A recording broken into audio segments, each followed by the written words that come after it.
we are officially 1 month away from the Pokemon World Championships this year, and of course it will be in that Regulation G format where we currently are. So today we're going to take one final look at these restricted tier lists going into the World Championships, and a lot of the content I'm going to put out is going to be focused now on preparing for the World Championships or looking at the metagame from a World Championships prep point of view. Now, of course, we're going to start this list off, guys. I am not going to go S tier, A tier. You guys can probably already see that, but we're basically going to talk about what is defining the meta, some solid options, some Pokemon that are still really, really good, but may kind of need to play that matchup roulette game. And then, of course, you've got those teams that are just like that one team that happened to have this restricted on it that really is kind of good, but then really doesn't really seem to fit anything farther than that one team that it seems to have. And then some other Pokemon that you're probably just not going to have to expect to play if you're heading towards the World Championships, or if you're treating whatever prep you're doing like a World Championship prep. Now, we're going to start this one off with Calyrex Ice Rider. Guys, this Pokemon defines the meta. It is by far the most balanced Pokemon in the matchup scheme of things, and I don't think it's balanced in a sense that as like a Pokemon creation. I think it's incredibly broken. I think this Pokemon is disgustingly built. Its stats are min-maxed incredibly well. But overall, as a balanced Pokemon, if you're looking for a Pokemon in this format that is going to give you a chance into every matchup, that is Calyrex Ice Rider. This Pokemon, even in its seemingly bad matchups, is able to patch those bad matchups with the Pokemon it puts around it, and can have a very strong functioning team into pretty much anything you are going to play. Now, yes, there are going to be rough matchups, but what I like about Calyrex Ice Rider is it always feels like there's a chance. It always feels that, okay, there's still a chance. It's a rough matchup, but if I can get into whatever position I need to get into, there's going to be a chance for me to win the game. And if you're looking for something like that, that is Calyrex Ice. It is by far one of the strongest archetypes in the format right now. If you are not using it, you better make sure you have a very strong answer into it moving forward in this metagame right now. Following suit, Calyrex Shadow Rider. A little bit less meta-defining than Calyrex Ice Rider right now. However, Calyrex Shadow Rider has the benefit of not needing to get Trick Room. Now, of course, Ice Rider doesn't always need to have Trick Room up. Don't take my words that way. But it doesn't need that extra step in certain matchups, right? A lot of the times with the Ice Rider, a lot of the matchups, you want to take that turn. You want to get your Trick Room up.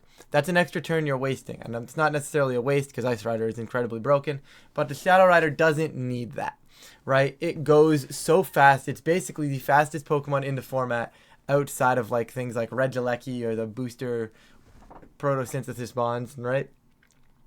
But I think as a whole, Calyrex Shadow Rider is just a little bit worse than Calyrex Ice Rider, because Calyrex Ice Rider doesn't need a Terra.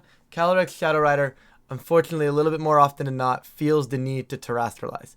Right now, granted, a lot of the time right now you're seeing Terra Fairy, you're seeing a nice little Calm Mind variant, you're seeing a nice little Nasty Plot variant they're going to set up, and then they're going to click Astral Barrage, and Astral Barrage is going to go, haha, funny, you're gone, get off my screen, right? And I think that's incredibly, incredibly strong, and it's going to be a good Pokemon. Their abilities are broken. Whenever they get a knockout, they steamroll, but we know all about those right now. Very easy to steamroll with these two Pokemon, very easy to get them going. They are by far the best Pokemon in the format. And they are followed, I think, very closely, actually, by Miraidon. I'm not going to put Miraidon as defining the meta, mainly for one key reason I'm going to talk about in a second, but I am going to leave it in a solid option. Miraidon, of course, started Regulation G off strong with the win in Indiana, and it is still an incredibly strong Pokemon. You basically, effectively, have one really fast Pokemon that can Volt Switch out, hit incredibly hard, and then come back in and win those terrain wars. And just hit everything incredibly, incredibly hard. Like, it's one-shotting certain Amoonguses if they're not built to take it. And that's kind of crazy, right? So, why is this not defining the meta? In my opinion, it's not defining the meta strictly because of Rillaboom. And, yes, I get it. There is tons of ways that you can leverage your ability to have your electric terrain on the board. However, having Rillaboom currently be the most common Pokemon in the format, it is the highest used Pokemon. It has jumped past the Incineroar with Rillaboom being on almost every team, there is a natural answer to Miraidon. Now, I'm not saying, oh, they have a Rillaboom, Miraidon can't win the matchup. Of course, that's not what I'm saying, but it does make it a little bit harder for those Miraidons to cycle around, and I think that's why it's not defining the meta right now, because you don't need to have something specific on your team to say, yes, I'm going to put a Rillaboom strictly for Miraidon. Now, you can do that. It will help, but sometimes as you're team building, right, like we know Rillaboom, Incin, Urshifu, all those Pokemon are pretty common, right? So when I'm building a team, I'm not necessarily putting Rillaboom on the team to beat Miraidon specifically. I'm putting Rillaboom on a team because it's a really good Pokemon, and it does a lot of good things in this metagame. So naturally, a lot of the teams are going to have this Rillaboom, and you're going to have to work a tad bit harder. It's not necessarily a problem, just something that's keeping it out of defining the meta, but it's still an incredibly strong option if you are looking to take a fast, hard-hitting piece to the World Championships. Miraidon, definitely a solid option. I'm going to go Terapagos. And hear me out on this one, guys. I might catch hate for this. I'm sure I'm going to get a lot of comments on this one. If this Terapagos video, or if this video was filmed directly after NAIC, or leading up to NAIC, I would have had Terapagos as a strong option, or as a solid option. I'm actually going to drop it down to Matchup Roulette. Now, Matchup Roulette is a little bit more of a tougher category to categorize because it's not always Matchup Roulette, and Terapagos does have some decent matchups. But I think all it has across the board are decent matchups, right? It used to be, wow, it really deals with the Calyrex Shadow Riders very, very well.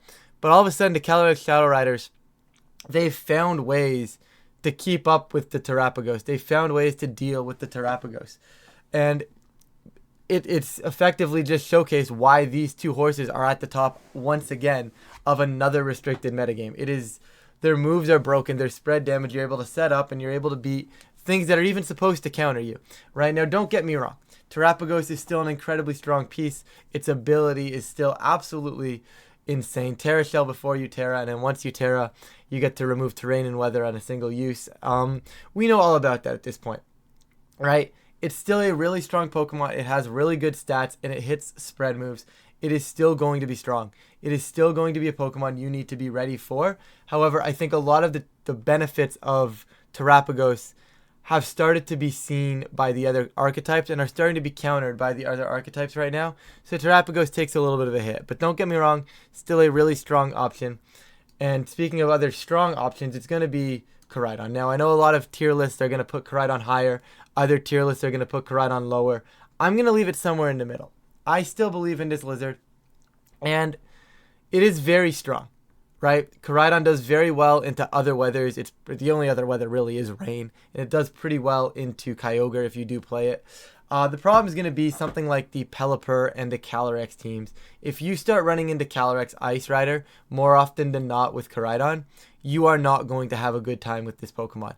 Yes, you can do things to patch that matchup, but it is inherently always going to be bad into a Ice Rider player that is of the same skill level as you. If they are better than you, chances are you are probably just going to lose that matchup, right? So if you are going to run Koraidon, you really need to work a lot harder to deal with the Calyrex Ice Rider, or play the matchup roulette and say, hey, look, I'm not going to play any Calyrex Ice Rider. I'm going to be playing, you know, the Miraidons, the Kyogres all day. You know, if you want to make that call and you want to bring Koraidon, absolutely, I think it's a good mon. Or if you think you have a Koraidon team that can deal with this horse, I think it's very, very strong. And the main issue with Koraidon is it gives you options into a lot of things. It's basically Ice Rider that has options into a lot.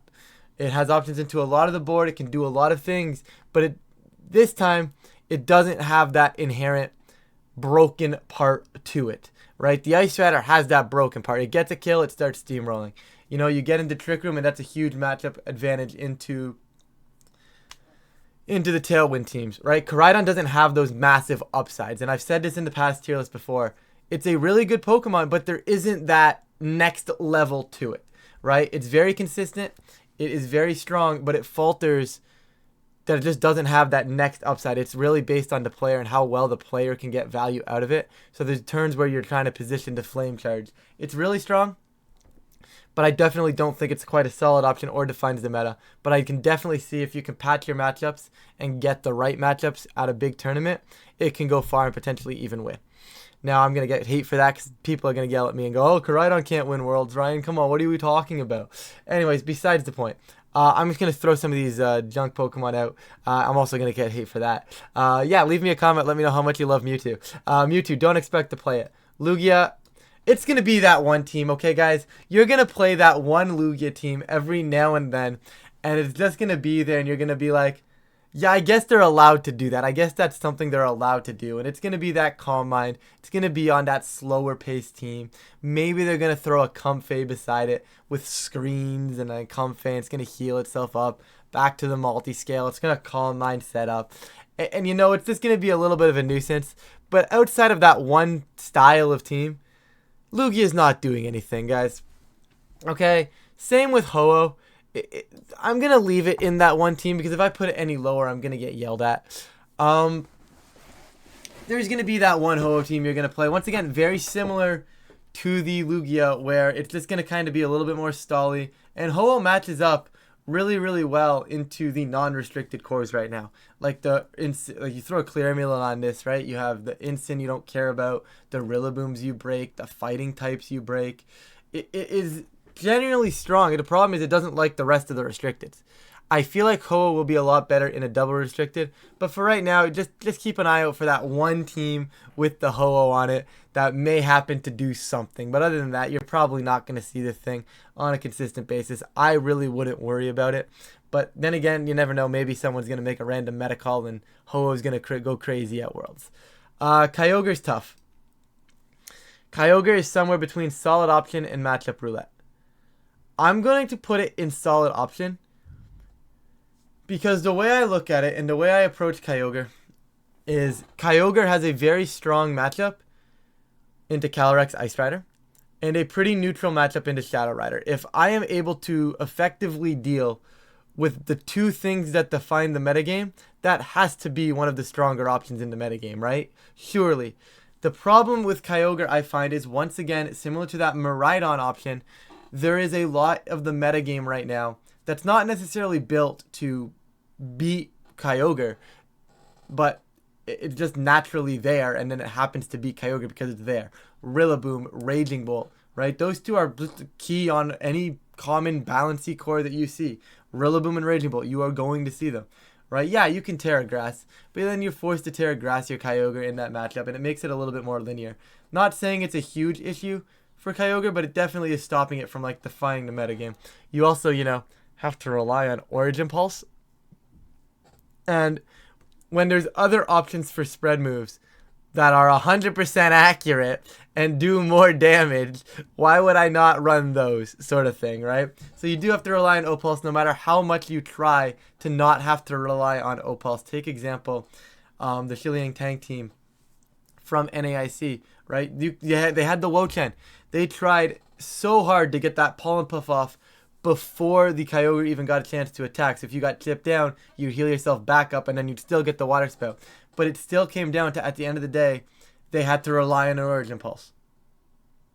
And they missed that Origin Pulse, and that's what it comes down to. With Kyogre, that's always going to be a problem.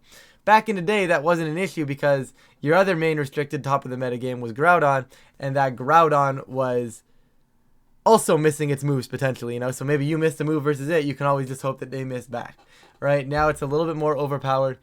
Probably might rearrange some of these at the end just to cycle around a little bit. But overall, Kyogre, very strong option if you're hitting your Origin Pulses and if you can find a way to deal with the Rillaboom and the Raging Bolt cycling, just out-cycling you like that. Groudon, I'm going to go that one team. I don't actually know what that one team is, but I can see Groudon maybe doing something on one team. Someone's going to really hate Miraidon, say, I'm going to bring Groudon. They're going to try and play the game. They're going to take 60%. They're going to miss their attack, and then they're going to die the following turn and cry about it.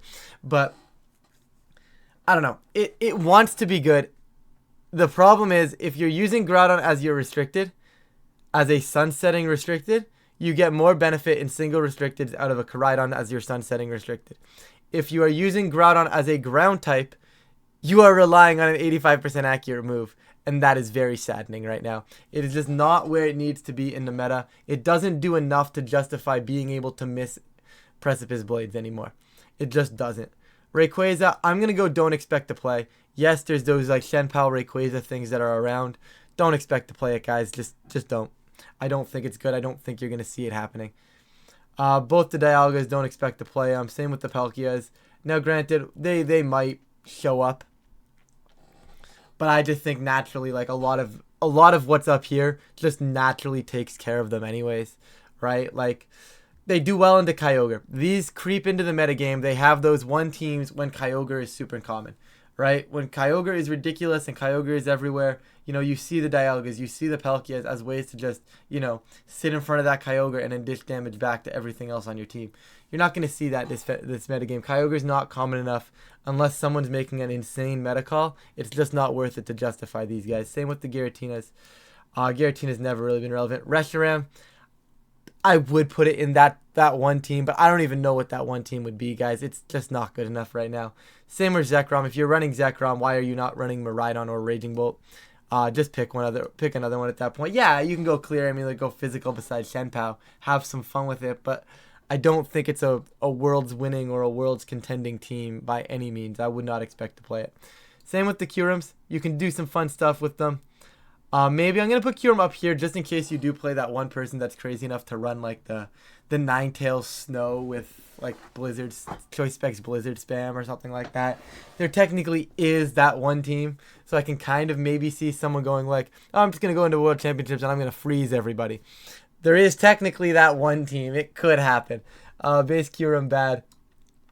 Cosmog. Now Cosmog is where the meta's at. Alright. Anyways, Cosmo bad. Solgaleo. Don't expect to play Solgaleo, guys. There's going to be someone maybe out there that's going to try like weakness policy stuff or like the old school Bulldoze style.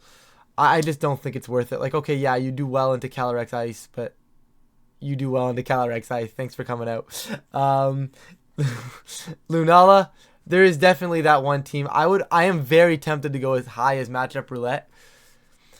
The problem is I don't know if it's enough. I'm going to leave it in Matchup Roulette because I do think Lunala could make a splash at Worlds.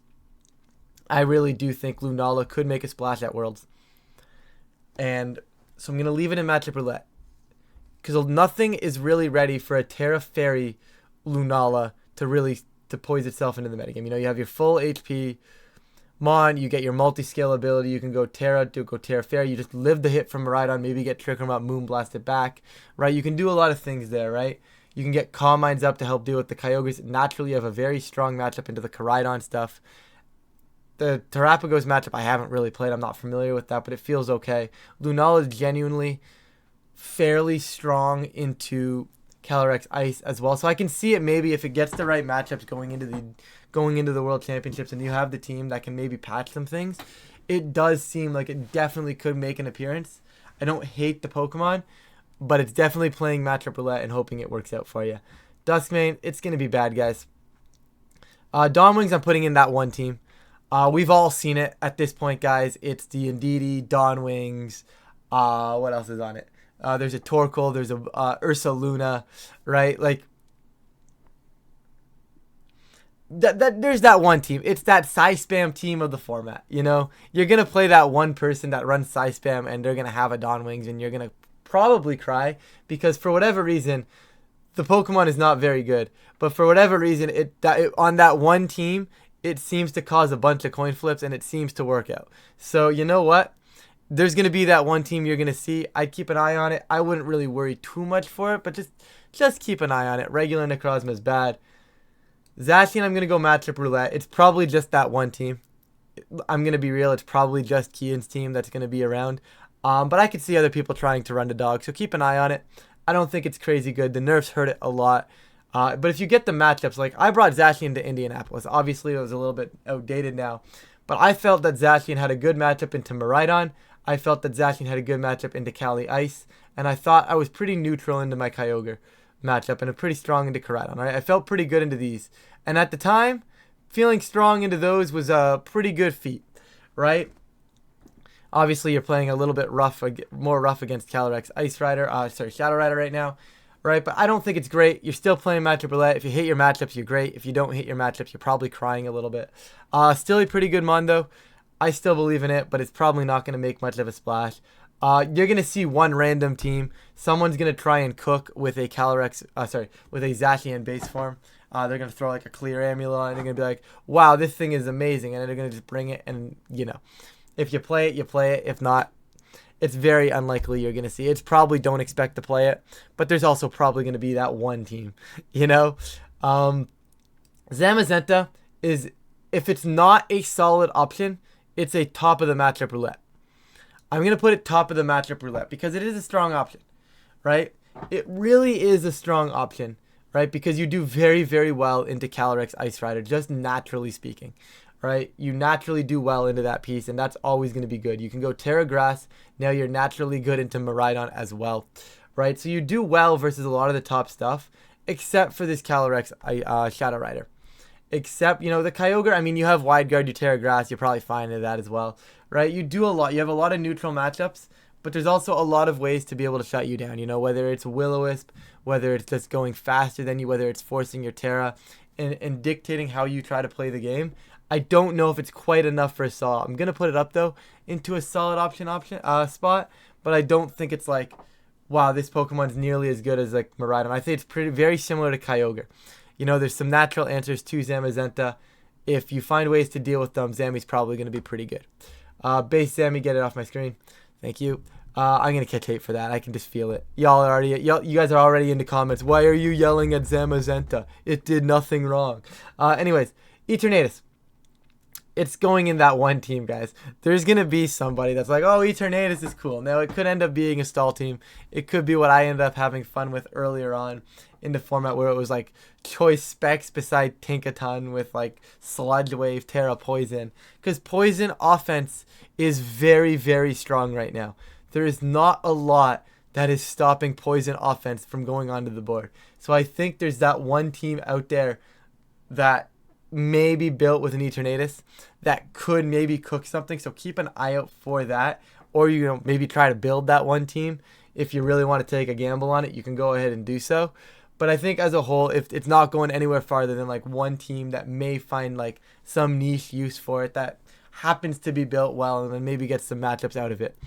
Base Calyrex is just bad. Okay, so what we're going to do quickly now is we're going to just quickly rearrange some things. I want to order at least the top 3 categories right now. Obviously, Cosmog is the best. But I will actually just put it back down where it belongs, guys. That jokes aside. Okay. Calyrex, by far, in my opinion, these two, they're not moving. Those are the top. Absolutely Miraidon next. 1000% Miraidon next. Those are the 3. Those are the 3. Terrapagos probably wants to be at the top of matchup roulette. I still think it's a good mod naturally. There are some decent benefits to it. Kyogre, Zammy, these are I'm torn here. I don't know where I'm supposed to go. I always find it tough to order these Pokemon that are very close to like one category but just sneak into the other, or just sneak into there but maybe should be lower. It's very tough, right? Because it's like you look at this from a list and it's like, wow, he thinks Zamazenta is way better than Terrapagos. And I really don't. I think they're very, very neutral. I've only lowered Terrapagos because the top teams are starting to prep for it. And I don't see a lot out of it right now, right? But like any of these 3 could arguably change. Maybe Kyogre is the problem here. Right? Maybe I'm supposed to lower Kyogre to matchup roulette. But the problem is, once again, I think after these top 3, you've really got this next mix of 4. And it's this next mix of 4 that really is where the meta is. Right? Are any of these big 4 that are coming next going to do anything at Worlds? Or is it just going to, once again, be these top 3 that really should? Although Kyogre had a really good performance in the VR run. So I'm going to go back and do this. Zammy hasn't really shown much as of... you know what? No, I'm set on this. As much as I'm going to maybe regret it, I think that's something that you want to do. Is Kyogre that good, though? Like, I can't do this. This is insane, right? Surely I'm insane if I do this and try to order it this way. Anyways, minor controversy over, guys. You guys have heard my thoughts. I'm going to leave it something like this. Once again, Koraidon, Terrapagos, Zammy. I think these 3 are just kind of, you know, they're there. Right, the 3 of them are here. They're around. Have fun with them, I guess. Once again, they're very interchangeable as terms of the matchup roulette, and then there's probably a little bit of a drop-off, and then it's Zacian and then Lunala, right? That is where I'd look, but once again, these four here, they're completely interchangeable. I don't know what more I can really say about them there. Like, you guys have heard my thoughts. I went over it. I'm going to stop rambling because I've just gone in circles now at this point. But these are my thoughts. This is where I think the metagame heading into Worlds is. Once again, these four are probably pretty interchangeable. These three are super, super solid at the moment. And, I don't know. There's still a lot of Terapagos teams out there. There's still a good chunk. I don't know. I look at this and it looks wrong. But you guys have heard my thoughts on it. I don't know. I don't know why I'm looking at this and it just looks wrong. Anyways, guys, with that, I'm gonna get out of here. If you guys do enjoy this type of content, please feel free to leave a like and subscribe. It really does help out the channel, and of course, I do appreciate it. But with that, thank you all so much for watching, and I will catch you all in a future video.